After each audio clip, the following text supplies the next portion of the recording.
Tezkor va shoshilinch xabar. Assalomu alaykum hurmatli tomoshabin. O'zgidromet markazi 5-dan 8-dekabr kunlari respublikamiz hududida qanday ob-havo bo'lishini e'lon qildi. Bunga ko'ra, respublikamiz hududida havo biroz bulutli, ba'zi joylarda o'zgaruvchan bo'lib turadi. Qoraqalpog'iston Respublikasi, Xorazm viloyatlarida faqatgina 7-dekabr kunlari ba'zi joylarda yomg'ir yog'ishi, yomg'ir qorga ham aylanishi mumkin. Buxoro, Navoiy viloyatlarida ham havo biroz bulutli. 5-7-dekabr kunlari yog'ingarchiliklar kutilmaydi, faqatgina 8-dekabr kunlari biroz yomg'ir yog'ishi kutilmoqda.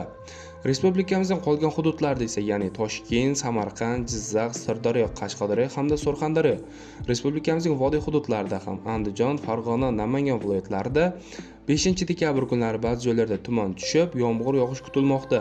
6-7-dekabr kunlari yog'ingarchiliklar kutilmaydi.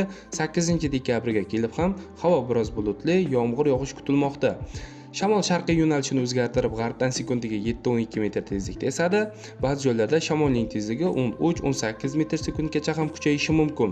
Haroratlar 5-dekabr kuni kechasi 0.5 daraja iliq, ba'zi joylarda 2 daraja sovuq.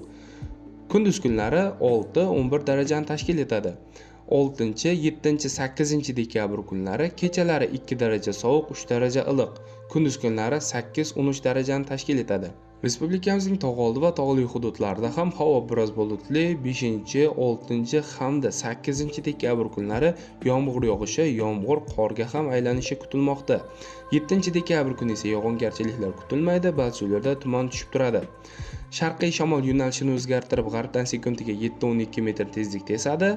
Haroratlar 5-dekabr kuni kechasi va kunduzi 2 daraja sovuq, 3 daraja iliq. 6 hamda 8-dekabr kunlari kechalari 1-6 daraja sovuq, kunduz kunlari 0.5 daraja iliq bo'lib turadi. Sizlarga yetkazmoqchi bo'lgan xabarlarim shulardan iborat edi. E'tiboringiz uchun rahmat. Sog' bo'ling, salomat bo'ling.